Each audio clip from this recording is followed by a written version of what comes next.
We have just arrived in Tongren, which is a big centre of, how would you describe it, Alex? Tibetan culture, Yeah. Tibetan Amdo culture revival, I suppose we could say.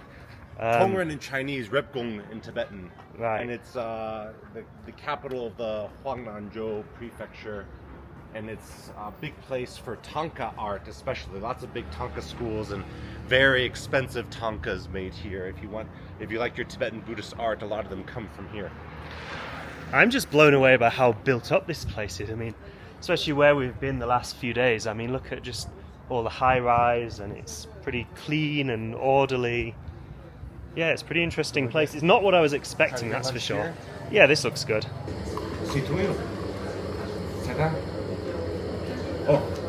Oh, okay. It's all in Tibetan.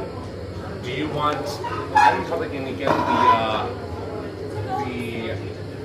hanji, which is the meat rice dish in a soup thing. They also have a soup dumplings thing that's usually pretty good. I've never had it here, so I have no idea how good it is here. Then they also have some Chinese stuff. Okay.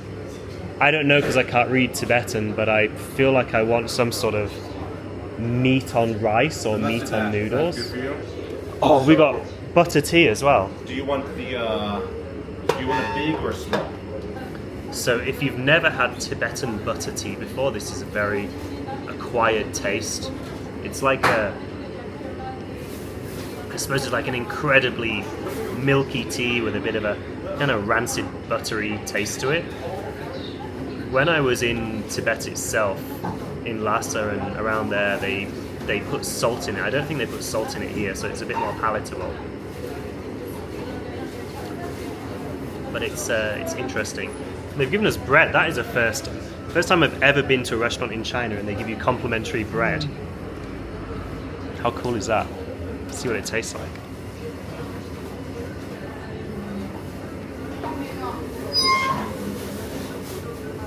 It's pretty nice bread too.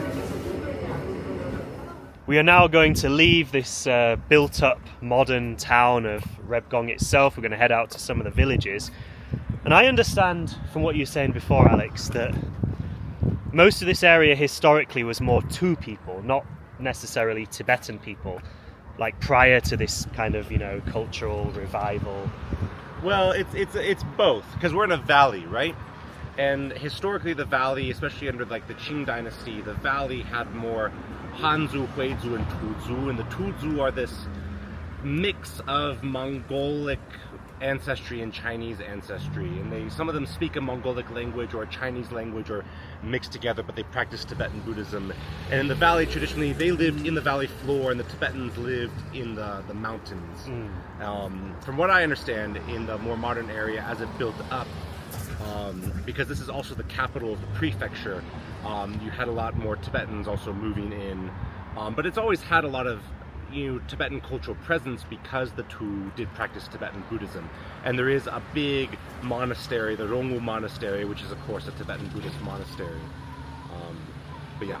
But I mean, culturally, for us as outsiders, yeah. We wouldn't really be able to differentiate Tu and Tibetan, I suppose. Oh, that's right. And especially now, a lot of Tu, because they can speak Chinese or their Tu language, but they can also speak Tibetan. It's just that they speak their Tu language at home, and outside they speak Tibetan or Chinese.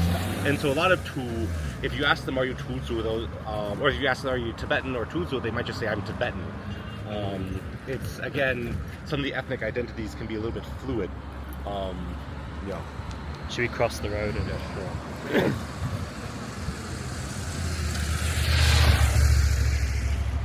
I think the green light is broken. Just to follow on from that then, so where we're going now is a Tu village, where there's this festival. Yeah, these shaman festivals here are generally mostly done in the Tu villages surrounding Rebgong. And they have some origins back to Qing-Ming dynasty and even similar practices that Hanzu used to do in the similar areas around here. And you can even see, if you look up some Taoist shaman festivals in other parts of the country, or even in Vietnam, some of them can look very similar. Okay. So what we're going to see may seem kind of similar to like the Mazu festival that I went to in Taiwan last year in some way. You know, for spirit possession and this sort of stuff. Yeah, but it definitely has some Tibetan cultural trappings because the Tuzu do practice Tibetan Buddhism. Okay. So they do have their monks and their lamas involved in it as well. Okay. Yeah. So I want to just interrupt this video briefly to talk to you guys about a product that I use quite a lot myself. Now, I think you know me well enough by now to know that I would not endorse just anything. If I'm going to promote something, it's only going to be something that I truly believe in and something that I genuinely do use myself. Some of you may know that I also work as a journalist and geopolitical analyst. And having this line of work has made me acutely aware of the biases that are present in a lot of mainstream media reporting on world events. And as such, it becomes harder to know what's really going on and to separate reality from the narratives that are being spun. And so one of the products that I use to get around that is something called Ground News. Ground News is an app and website that combines news from around the world in one place so you can compare coverage. For every news source, you can see if they have a political bias, how reliable their reporting is, and who owns them. You can verify your information and know where the news is coming from. With Ground News, you can see what the media is exaggerating, sensationalizing, over or under reporting. You can see who funds each publication, compare coverage, and think critically about the information you consume. Go to check.ground.news/monkeystealspeach to check it out now. If you subscribe for my link, you get 40% off the Vantage subscription.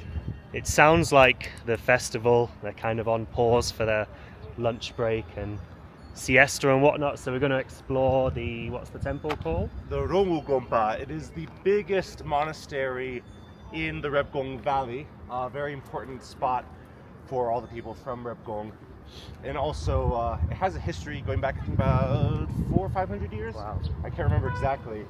And you know, all Tibetan monasteries have their own tulku, that is incarnate lama lineage that leads the monastery. Right. And the first incarnate lama from this monastery, he's a very famous poet in the Amdo area, and his poetry is still sung in some of the parts of the valleys around here by some of the traditional singers and such. Oh wow. Cool. Talking of tulkus, Steven Seagal. Oh right, he was recognized as a tulku, wasn't he? That'd make a good still photo. Look, for a still photo. The thing that is worth seeing, right? Yeah. It's a beautiful gate. Look at it.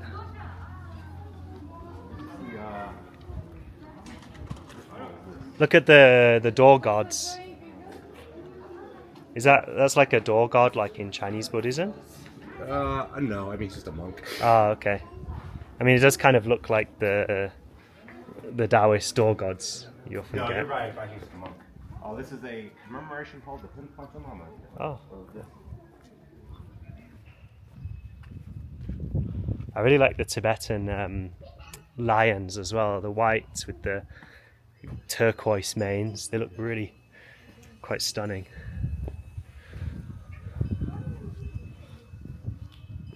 Oh, here we go. Here's the four friends. Yeah. The four amicable brothers. The four amicable brothers. The elephant has really nice toes.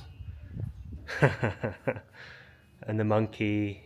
He doesn't have a peach in his hand on this one, but there's. But it's a peach tree. Yeah, It is a monkey stealing a peach. That is part of the stories that they're in a peach tree. Home in the village, and they start with the head guy of the village, but it's actually not the current head guy of the village because that system is gone. It's the head guy from during the Qing dynasty. But they still have memory of who that head family was. That what in Chinese called the tusi, right? The tusi leaders. Okay. And they start with him, and they go around to each home in the village. So today there's nothing. There's nothing to see for us today. Yeah, I mean we could maybe see them going from home to home, but okay. Yeah. So let's switch. Let's do temples today and 2 ceremonies, shamanic ceremony on the way back. Yeah, we'll try. Yeah. That's a lot of boots. Should we take our shoes off as well to go in? Oh, we can't go in. So you just go around. I want you to see the. I'd like to listen to them if I can just go up to the entrance. Oh. You can go in. People are. so obviously there's no filming inside, but you can probably hear the prayers. There's about, I'd say maybe 100 monks at least sitting praying and then chanting, and then they've all got soft drinks and foods and various offerings in front of them, and then there are Tibetan people sat around the edges, some joining in the prayers, some were playing on their phones looking kind of bored to be honest, but it was a pretty nice atmosphere in there.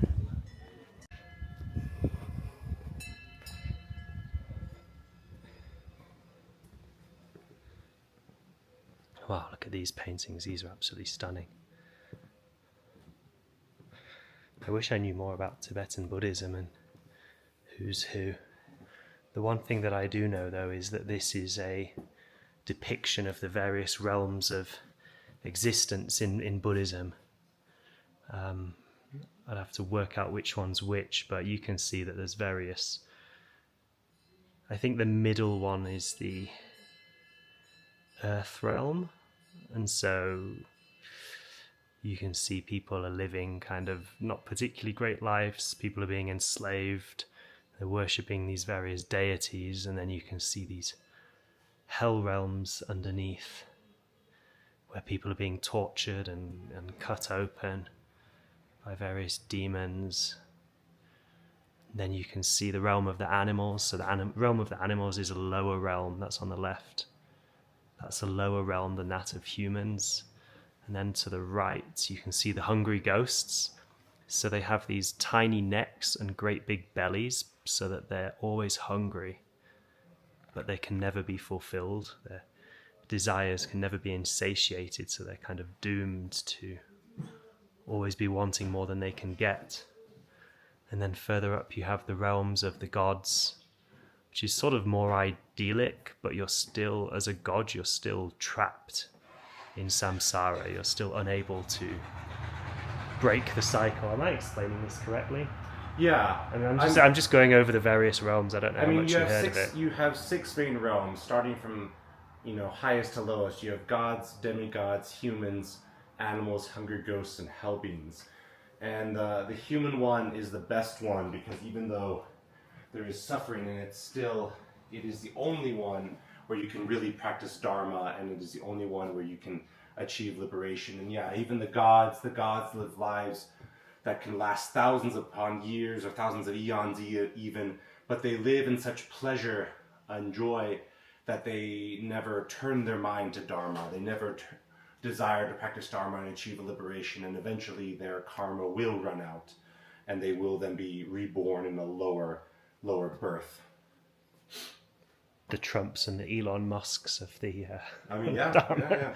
Basically, right? Is there anything inside this? I haven't been inside yet. It's just another sort of gathering hall. Okay. This is another depiction of various realms? These are different This deities. one. This one, I don't know, and I'm not going to try to say. It looks like it might be a depiction of a Pure Land, but I really... Okay. Oh, no, yeah. Because you see, these two signs are symbols of the Kala Chakra Tantra, which is a Tantra scripture series that is heavily involved with this mystical, magical realm, Shambhala. And I'm assuming this is supposed to be a map of Shambhala, and Shambhala is supposed to be a pure realm as well. And then it's, it's a corruption of the word Shambhala that we get our word Shangri-La. Right. And for the Chinese Buddhism equivalent, it would be the realm of Amitofo, right? You recite Amitofo enough times, you'll be reborn in the Pure Land. Well, kind of, because there's more than one Pure Land. Every Buddha has their own Pure Land.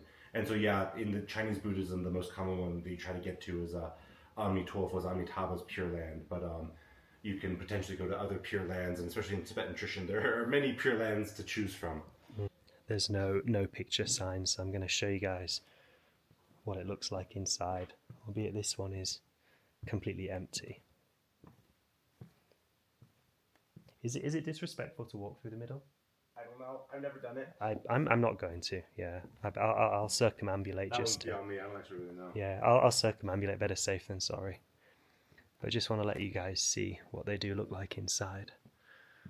I mean, some of the halls earlier that I went to, where there was no photography signs, were really, really spectacular.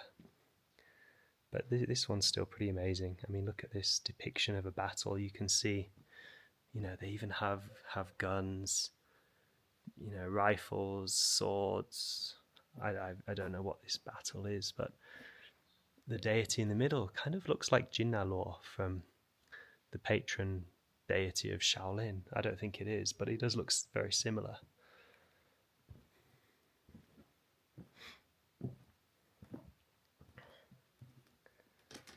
Here's the main shrine at the front.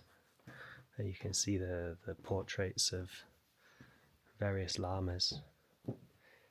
Again, with Tibetan Buddhism, I don't really know who's who.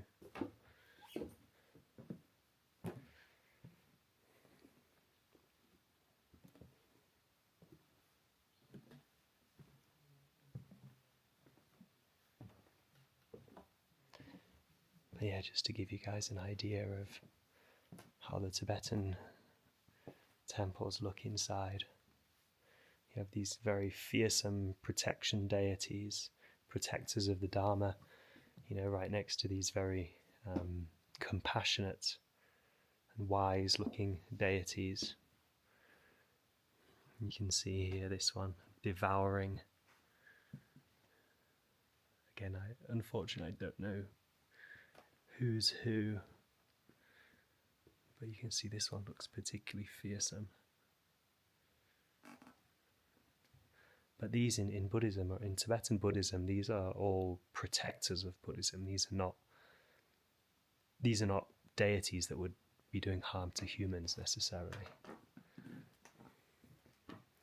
Unfortunately, the sign's all in Tibetan, so I can't even read who's who. If it was Chinese, I could work out, perhaps.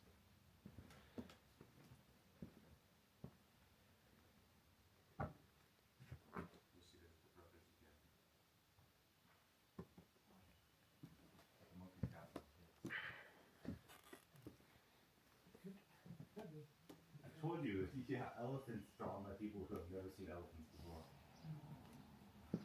The four amicable brothers. Yeah. Oh, this one. He has peaches in his hand as well.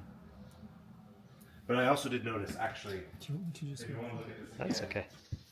you do actually have here an image of the human realm. Yeah. And souls going from the human realm to Amitabha's Pure Land. That is Amitabha's Pure Oh, Land. I explained it wrong just now. I explained the middle as the human realm because humans are enslaved by gods. Oh, no. The human realm, it looks like it's sort of a judgment realm. I mean, it might be in the middle part. It might be part of all of it, though. But that is sort of the human segment. Okay, there. so the human realm is the top right one where there's Yeah. this white path that monks can be led. Not just monks, Into even lay Buddhism. people. And then Amitabha, he's Amitabha because he's red. Right. Okay, so in Tibetan Buddhism, Amitofo, Amitabha is red. Yeah. Okay. I like the people in the hell realms getting their genitals ripped off. Disemboweled, yeah. It looks like that Netflix series I watched recently, Monster. Yeah. It's pretty gruesome. So for those people who think, Buddhism is just a philosophy, it's a way of life. No. Okay, let's go this way. It's just a philosophy, a way of life, and then you look at those demon Yeah. Dharma protectors devouring Yeah. evil souls. Or I was just saying in there, but I wasn't sure. Maybe you can just clarify. Those demonic, sort of very vicious-looking, pretty terrifying deities. They're not bad. They're not evil. They're protectors of the Dharma, and I suppose protectors of people who practice Buddhism, right? Yeah. Yeah. And my friend Hannibal, he was teaching a class on East Asian religion, and he did a bit on modern Buddhism, and he had different books that people could read, and one of them was like Thich Nhat Hanh's Miracle of Mindfulness, which is a very classic of modern Buddhism and modern mindfulness meditation. And he was talking about how students were like, "Oh wow, this book's so good, I love Buddhism now." He's like, "No, Buddhism is a religion of idol worship, suffering, and superstition." That's great. But he says that he has great respect for Buddhism. He's just, kind of I get it. I'm pretty much the same when people say it. Yeah. Or Taoism is a philosophy and way of life, and then you go to Taiwan and see these people getting themselves into trances and whatnot. Right.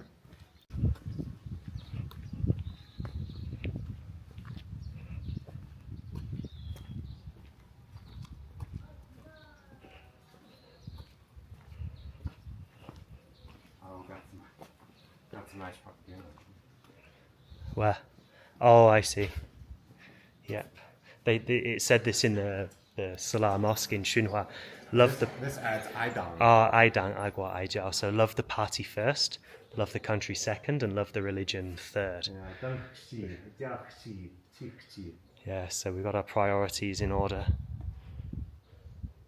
One thing you guys might find quite interesting is that in modern China now, Tibetan Buddhism has become incredibly trendy amongst like wealthy, urbanite, East Coast Chinese. It's quite popular in Shanghai. A lot of young people are turning to Tibetan Buddhism, and they're coming out west to places like this to find various lamas to study under. I think there's a sense of kind of a lost spiritual connection among a lot of Chinese. There's a feeling of, in places like Shanghai, there's kind of a feeling of directionlessness. I mean, the era of Mao pretty much destroyed the traditional belief systems of a lot of Chinese, and then that was replaced from sort of the late 80s, really 90s. These traditional beliefs and traditional ways of life were replaced with getting rich, right? And money was the new religion of China. But now the economy's slowing down. There's not as much opportunity as there was just before COVID.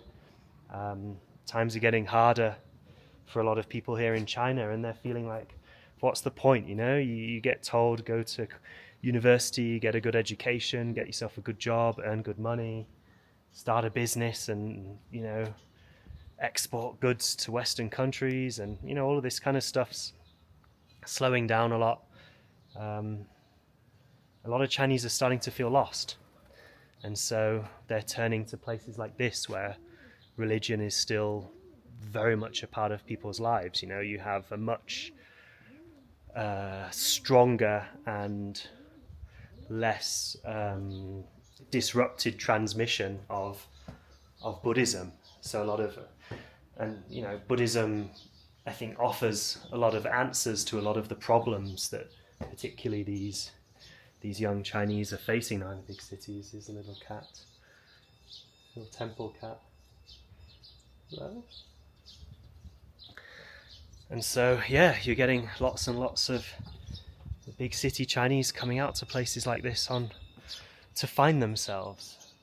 I don't really know about Tibetan Buddhism, but at least in Chinese, I think Korean and Japanese Buddhism, there is a belief that cats are kind of sacred in some way. There's this story that because it takes, I think, 6 or 7 reincarnations as a monk to attain nirvana, to gather enough merit to attain nirvana. So there's a belief that there's a lot of monks that on the 6th reincarnation, what's this?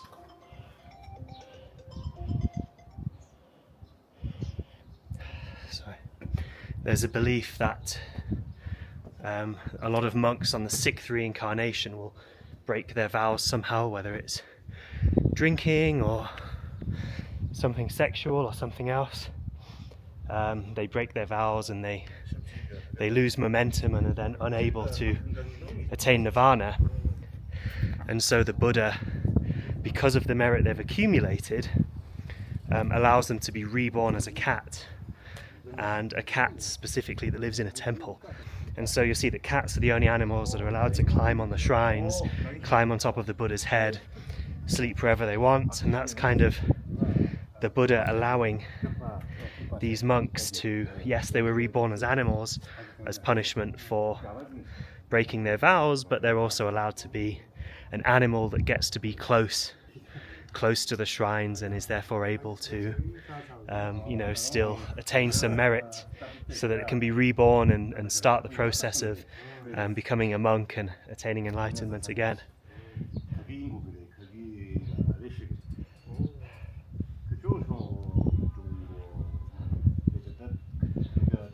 Alex is befriending monks again.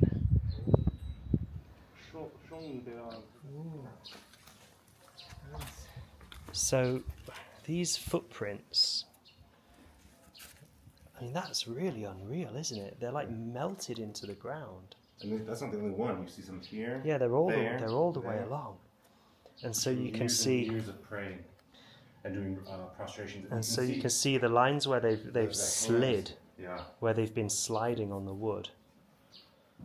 And then you can see the feet where they've been standing. Mm-hmm. That's absolutely unreal, isn't it? I mean, when you said footprints, I was expecting something really, really vague. No. I was not expecting that. That's absolutely, yeah. I mean, they're all the way along as well. That's just so unreal. And so just to show you in here, something really interesting, one thing in Tibetan Buddhism is that they make these sculptures out of butter. You can see these red ones here. And, slowly over time, as they're butter, they will melt and they will deform and they will sort of fall away. And some of them can, I mean, these are very simple ones here. You can sometimes see some very beautiful, ornate sculptures made out of butter. And you just watch them melt away over time. And that's on purpose because the melting away, it represents the impermanence of reality, the impermanence of the world. And it kind of reminds us to sort of not falsely assume that everything's going to last forever. Not to get attached. That's the word I want to use. To not get attached to things. I think I said this before, but yeah, whatever. We cannot get down here. Well, we're not supposed to be going. Oh no, this is fine. I already kind of said this before, but one thing that's so frustrating for me, it's so cool yet so frustrating, is seeing you speaking Tibetan with all these people and like the doors it opens and the opportunities it presents. And I'm so used to being fluent in Chinese and just being able to, easy there. Yeah. Being able to just navigate all sorts of social interactions, knowing how, not only being able to communicate with people and ask people things and learn about the local place where I am, but also knowing the do's and don'ts of the local culture. I mean, even though China is very diverse, but still generally with Han culture, it's. But here everything's just so alien, and as soon as you start talking to people, I mean, there's a few Chinese words in between the Tibetan that I can pick up on, but otherwise I just feel completely lost, and then I don't know the do's and the don'ts of Tibetan culture. And don't worry about it. Even the Tibetans, even if you don't speak Tibetan, they love any foreigners that have an interest. And besides, I didn't do this overnight. I've been here for a long time. I know, and I'm just saying it's just very humbling because it kind of reminds you of the I guess the limitations of knowledge, right? It's always good to have a beginner mindset, whether it's martial arts or Zen travel mind, and culture. mind. Exactly. But I mean, this is why I love learning languages. There was that quote. I think it was supposed to be by Nelson Mandela. Did he really say this? I don't know.